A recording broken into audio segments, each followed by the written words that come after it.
What's up, guys? How's it going? It's Matt here. So a couple days ago, we did our live video, Tuesday Night Live, and we were just talking about random stuff like we usually do. And I noticed towards the end of it, my viewers starting to get to like a heated caliber debate, just going back and forth and arguing amongst themselves and stuff like that. And I was trying to calm everyone down and kind of bring it down and teach them a little bit about real world ballistics. And I've talked about this before in the past, but I'm going to bring it up again. So I'm going to talk about this truth right today. This is about the truth about real world ballistics, okay? So the truth about real world ballistics is this. Bullets are designed to penetrate and to stop things, okay? Bullets are designed to do that. So when all these people are like debating about the mathematics and the ballistics gel, what something does for ballistics gel according to this mathematics, according to this scientist, according to this, blah, blah, blah, blah, blah, blah, blah, they're missing the entire point of actually firearms. If someone cannot handle anything other than a 9mm, then they need to stick with the 9mm. If someone can handle anything other than a 9mm and they prefer a 45, then they need to stick with a 45. If they'd rather have a 40 or a 357 SIG or a 357 Magnum or a 44 Special or a 44 Magnum or a 500 Magnum or a 454 or a 48, 45, 70, then if they can handle it and they can shoot it, then that's the caliber they need to go with. When it comes to real world ballistics, it is like this. If you are being attacked, you shoot and you shoot and you shoot and you keep hitting the target until the target is no longer a threat to you, to your family, to anybody else. And if they get back up, then you hit them until they're no longer a threat. That's what real world ballistics are. Now we're going to talk a little bit about history of ballistics because there's still people that are going blah, blah, blah, blah, like little puppets, arguing amongst themselves. A little bit about history. Some people say because of modern day technology, calibers are just better than all these other calibers. Calibers are so much better, which is true. There's great technology that goes in ammunition.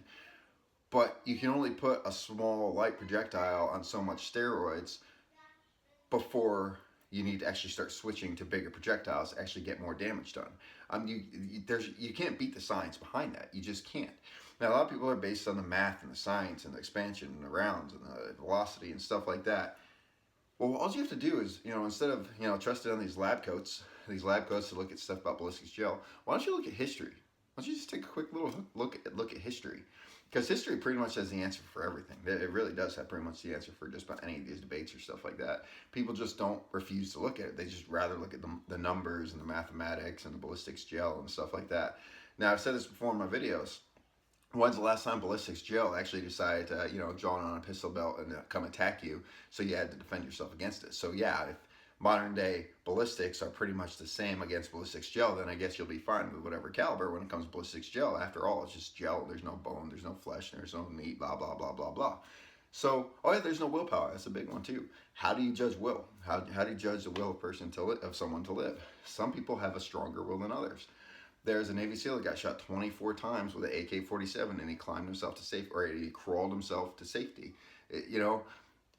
Willpower is a big deal when it comes to this. If the brain isn't ready to stop working, then the body's not going to stop working. So we're going to talk a little bit about this. I'm also going to throw this one out there too, because this is one of the things that I had to say in the middle, during that everyone's debate and stuff like that. I'm like, okay, with all the mathematics, when's the last time we took mathematic equations, load them in a magazine, and shot them at someone? Mathematic equations don't stop stuff. We're talking about history, okay? We're going to talk about the history of firearms. So we don't have to look that far behind in our history. All we got to do is we got to look back to the Spanish-American War. All right, let's look at the Spanish-American War. Spanish-American War, they were using, at the time, it was used 38 long is what they're calling it. I don't know if there's a difference between special and long, but they were using what's called 38 long. They were using it, and when their rifles would go down, they'd have to pull over to their 38 long revolver, and they'd shoot, and they'd unload an entire cylinder, and they would still end up dead because the person that they're shooting and shooting and shooting, all the 6 rounds that they fired at them, the people that they're shooting at them still killed them because the rounds weren't effective enough. The rounds were too small, too light, too fast. They weren't getting the job done very well. So then America switched over to the 45 ACP. 230 grains of ball. It's a bigger, slower projectile. And what turned out is, it so happens that when you hit someone with a bigger, slower projectile, it stops them a little bit quicker. And not as many people are getting fatally injured by someone that they've already fatally injured, So history proves one important thing here, that, you know, time and time and time and time again, it also teaches us time and time again, bigger and slower for some reason always just seems to perform. It just performs very, very well, and it stops targets very well. If you shoot a freaking 5.56 at a rhinoceros, what do you think? You think that's going to work very well, or do you think you're going to need something a little bit bigger? You know, something bigger and slower that'll actually hit and cause more damage on it. You know, a round will only stop. The only amount it takes a lot of energy to make a round to stop. A lighter round that's traveling here fast, it doesn't take that hard. It's not that hard to stop it. Whereas a bigger, heavier round that's moving at a good solid pace is harder to stop. It takes more force to stop it. So those opposing forces create more force on the inside. Now, I'm not going to get into the mathematics because I failed math. I'm not a math dude. You know, I hate math. I'm more of a history guy. You know, I like my history, my background, and stuff like that. But every single time when I was deployed, you know, keep in mind they're using NATO. People were carried either 9mm or 45. The ones that carried the 9mm, it was 124 grain ball. The ones that carried the 45, it was 230 grain ball. For some reason, all the special operations guys that were given the options of the firearms that they chose would always stick with the 45. The reason behind that is because the 9mm just is very slow, very fast, and it just doesn't do the job as quickly as a bigger, heavier round. Now, a lot of people will argue back and forth, oh, it's all about shot placement and shot placement. So that's what they'll say, shot placement is key, shot placement is key. It's the 9mm guys that are the best about this. You know, they'll tell you nonstop, shot placement is the key, shot placement is key. You don't need any other rounds because 9mm is perfect because everyone can handle 9mm, and 9mm is the easiest thing to handle. So shot placement is key, and you hit the target bend. They'll even tell you that there's no such thing as stopping power if you have shot placement. And then a couple of minutes later, when you ask them about a 22, they'll tell you, well, there's not enough stopping power in 22 to actually stop it.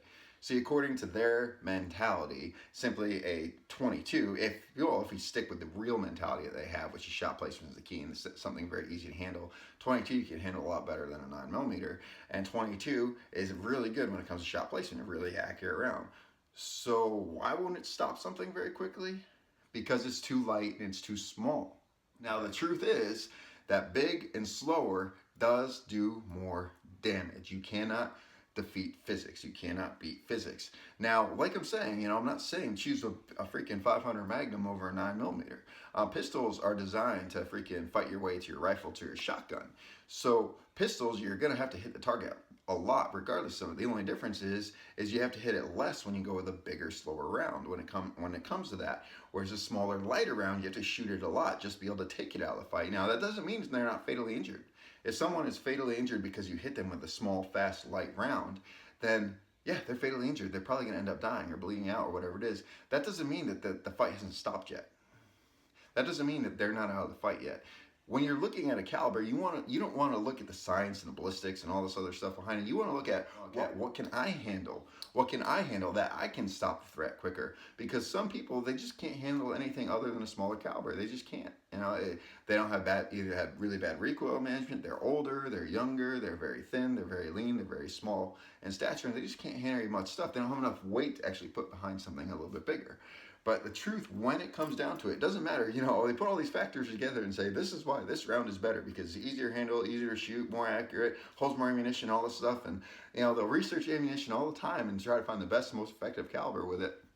But the thing is like this, it may be right that, yeah, it's a lighter, easier for everyone else to handle, it's accurate, it holds more ammunition and all that stuff. That may be right, but it still doesn't defeat the fact that bigger, slower round has more force behind it. Okay, has more momentum behind it. You cannot stop that. You cannot beat that factor. You know, but that doesn't mean a 9mm won't get the job done, or a 38 won't get the job done, or a 22 won't get the job done if you use it enough.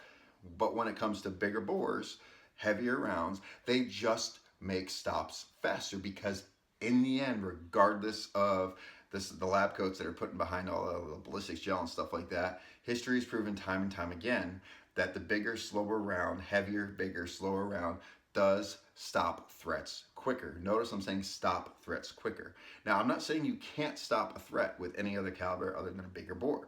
I'm just saying that the bigger, it takes less to stop. It's a little bit easier to stop the threat. So you guys can argue all you want. I no matter what I do, I'm gonna have people that are gonna argue at me and yell at me and shout because everyone's very very set in their ways and very set in their calibers. They make investments in their firearms, invest in the ammo. And a lot of people, it's kind of funny because most people that have the lower bores, the smaller calibers, do more research than anyone else, and they have like essay answers for all the questions or essay answers for everything about why this caliber is so much, because they've done so much research into it. Because in truth, what they're proving to us right then is that even them who push that this is the better caliber know for fact that it is not the better caliber, so they're looking for the science behind it to find a caliber or find a perfect ammunition in that caliber that'll work just as good as bigger calibers. Now, there's some people out there that are so idiotic that they'll say a 9mm is just as powerful as a 357 Magnum. Those people need to get smacked on the head with a freaking steel revolver, all right? Smack them on the head. What happens is when it's hitting a target and it's a good size with it, and when it's hitting the target has a decent amount of grain, it punches through things a heck of a lot better, and there's a lot more pounds of pressure per impact when it hits because of it. A 9mm cannot compete next to a 357 Magnum. Now, some people will go out and say, "Ooh, it's just as effective." So what is your definition of effective? Is it how pretty the round is when it opens up, or is it how quickly it stops? Because there's a difference between how pretty the round looks after you've shot it through like a water jug or ballistics gel and something like that, and actually hitting something and, you know, making it stop. Now, you could use hunting as an example, but I've had people bitch and complain about this too. Like this, "Oh, I shot deer with 9mm and it stops them just fine." It's like, yeah, you're right, it will stop them 100%. A 9mm will stop them. But how long do you got to track them before they fall down and die? That's the question you got to ask. Because why do you think most people, when they're using pistol calibers and they're going to be hunting deer, for example, or like white-tailed deer, would rather stick with something like a 357 Magnum or a 44 Magnum or a 454 or something like that, or a 4570? Why do you think they'd rather go with something like that? Because they don't want to spend hours tracking the damn thing, trying to find it before it dies. They want it to drop quickly, so that's why they go with the bigger, slower rounds. So the argument is going to continue going on forever, and I know I'm going to get haters, I'm going to get thumbs up and get thumbs downs and all the other stuff, because every single time I do a video like this and bring some common sense to the table, I always get haters. But I honestly don't care anymore when it comes to that, because the truth of the matter is that history proves itself time and time again. The bigger the round, the quicker it stops. Now, a lot of people won't give up there. They just won't give up there, and they say, "Well, you're all wrong." So let me explain to you. So let me ask you something. So you're basing this off of pistols and the small, bigger and all that other stuff. So how about we go to, like, say, rifles? We'll go to rifle caliber. So what's going to stop something quicker? A 5.56 or a 50 BMG? And why is that? Because it's bigger. Yeah, it's a bigger round, and it has more energy when it attacks. It has more momentum when it's pushing through it, because it's got to push that heavier round on it. So it stops it, and it's going insanely fast with that heavy projectile when it makes an insane amount of damage when it hits something. That's because the bigger, the more punch. The bigger it is, the harder it is to stop. All right, the bigger it is, the harder it is to stop. The smaller it is, it stops pretty quickly. Just because it travels super fast and is super light doesn't necessarily mean that's the best way to go. Anyway, guys, I hope you guys like this video. If not, I know I'm going to get thumbs up and thumbs down and all that stuff. And like I said, again, I don't care. Your opinion's your own. I like to carry my guns, all right? And sometimes I'm carrying my Glock 19 too. You can carry your personal choices. But when it comes down to it, instead of looking at science and ballistics gel and all this stuff, look at history, all right? Look what has been proven itself time and time again. Bigger stops faster. Simple as that. But anyway, guys, if you like this video, like, share, subscribe. Tell your friends about me. And remember, guys, it's our responsibility to take care of each other and protect each other. Peace.